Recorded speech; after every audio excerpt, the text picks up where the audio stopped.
The battlefield was collapsing. Soldiers were retreating, smoke and fire swallowing the horizon. Amid the chaos, one figure refused to move. While everyone else ran for safety, a lone human turned back, toward the enemy, toward the fire, because someone had been left behind. Before we dive in, please take a moment to like and subscribe. The battlefield of Drovanus burned. Ash and fire choked the air, towering pillars of smoke rising where artillery shells had landed moments before. The Choron Legion, a proud warrior species known across the stars for their unbreakable ranks, lay scattered in the mud, their formation shattered by the relentless advance of the Harvick swarm. The Harvick weren't soldiers in any traditional sense. They were endless, a tide of chitin and fangs, surging forward with mindless hunger. Plasma bolts lanced from their serrated cannons, their claws dug through armor, their screeches ripped across the ruined fields. It was supposed to have been a coalition victory. Humans, Choron, and Vare auxiliaries had dug in, fortified ridgelines, set kill zones. The plan was simple: break the swarm's charge and drive them back into the valleys. But the plan had failed. The Vare were the first to run. Then the Choron lines faltered, collapsing inward under the swarm's pressure. When the humans withdrew in staggered waves, covering fire snapping in disciplined bursts, the field was already lost. Except not everyone had made it out. Lieutenant Daniel Reeves crouched behind a smoking chunk of armor plating, breathing hard, sweat and grime mixing on his face. His rifle hummed low as he swapped in a fresh cell. Around him, the earth shook from distant detonations. He should have been retreating. His unit had already pulled back 2 clicks toward the fallback perimeter. His comms hissed with urgent commands. "Reeves, fall back! That's an order! Fall back now!" But Reeves wasn't moving. His gaze was locked on the battlefield ahead where he had seen it happen. The Choron commander, General Tarkesh himself, had been leading the charge when a Harvick artillery strike detonated near his position. Reeves had watched the towering alien warrior stagger, collapse, and vanish into the churned mud and smoke. The Choron had fought beside humanity for 3 long campaigns. Tarkesh was more than an ally. He was a symbol, a living legend among his people. His presence on the front line had been a rallying cry. His fall would be their breaking point. And Reeves knew something else. If Tarkesh was left behind, paralyzed or wounded, the swarm would not kill him quickly. They would drag him under. The retreat continued. Soldiers ran past Reeves, some shouting for him to move, others not even noticing he'd stayed. Vehicles roared back toward the new defensive line. The air was alive with chaos. But Reeves stayed, because one thought anchored him in place: I won't leave him there. The mud sucked at his boots as Reeves broke cover and sprinted toward the fallen commander's last position. Plasma fire streaked past, one bolt searing into the ground so close it sprayed molten dirt across his arm. He gritted his teeth and kept running. He found Tarkesh where he had fallen, half buried under the wreckage of a shattered Choron exosuit. The alien's massive frame was scorched and bleeding. His 4 arms limp, his legs twisted at impossible angles. His chest still rose and fell, shallow, labored breaths. Reeves skidded to a stop, dropping to one knee. "General, can you hear me?" Tarkesh's eyes, golden, slit-pupiled, filled with pain, flickered open. His mandibles twitched, his deep voice rumbling low. "Human, why are you here? The line is broken. Leave me." Reeves shook his head, already working. He pulled a stim injector from his kit and drove it into Tarkesh's side. "Not happening, sir. You're coming with me."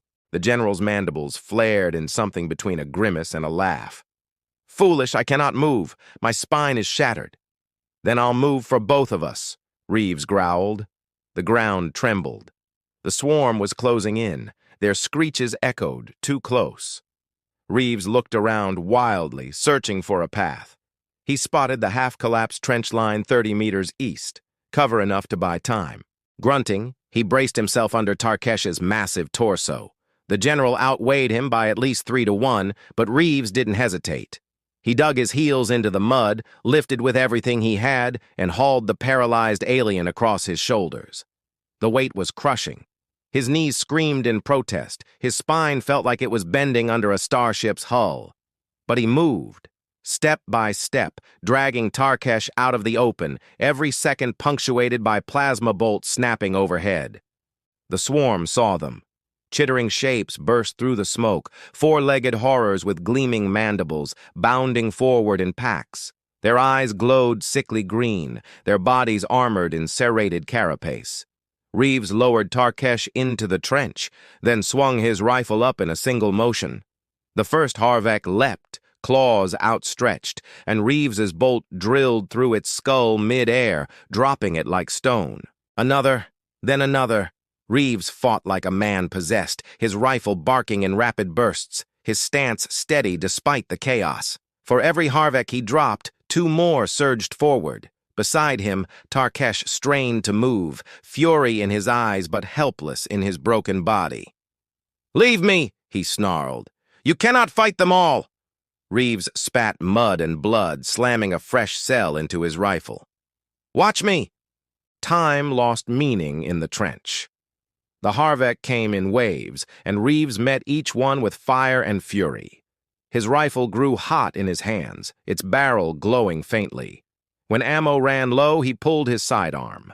When that emptied, he drew his combat blade, cutting and stabbing as chitin and gore splattered across him.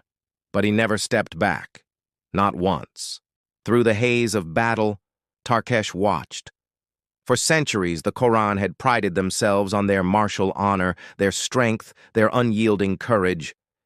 Yet here was one human soldier, alone, surrounded, doomed, fighting with a ferocity that defied reason, not for glory, not for victory, for him. Reeves dragged Tarkesh deeper through the trench line, inch by inch, firing whenever he could, carrying when he had to. His body screamed with exhaustion, cuts and burns tearing across him, blood soaking through his armor. Still he pressed on. The swarm pressed harder. It was only when the roar of engines thundered overhead that Reeves dared hope. A human dropship screamed across the sky, gunports blazing, shredding Harvek lines with explosive rounds. Behind it, a squad of Marines dropped in, weapons hot, sweeping fire across the trench. "Contact! We've got live ones!" a Marine shouted. Reeves collapsed to his knees, Tarkesh still cradled against him, his vision blurring. "Medical! Get him out!" Strong hands pulled them both up, medics swarming. Tarkesh was lifted onto a stretcher, Reeves half-dragged, half-carried. The last thing he heard before unconsciousness took him was Tarkesh's voice, weak but steady. "He saved me. Remember that. Remember this human." The galaxy remembered. The footage spread like wildfire, a single human soldier carrying a paralyzed alien general across a battlefield, refusing to abandon him when all others fled. It played on every world, every news feed, every transmission. For the Quran, it was a revelation. Their greatest commander saved not by one of their own, but by a human. It shattered old prejudices and bound their honor to humanity forever. For humanity, it was a reminder that when all hope seemed lost, when the world told them to turn back, there would always be one who stepped forward. And for the Harvek, it was a warning, because if one human could do this alone, what would the whole of humanity do together?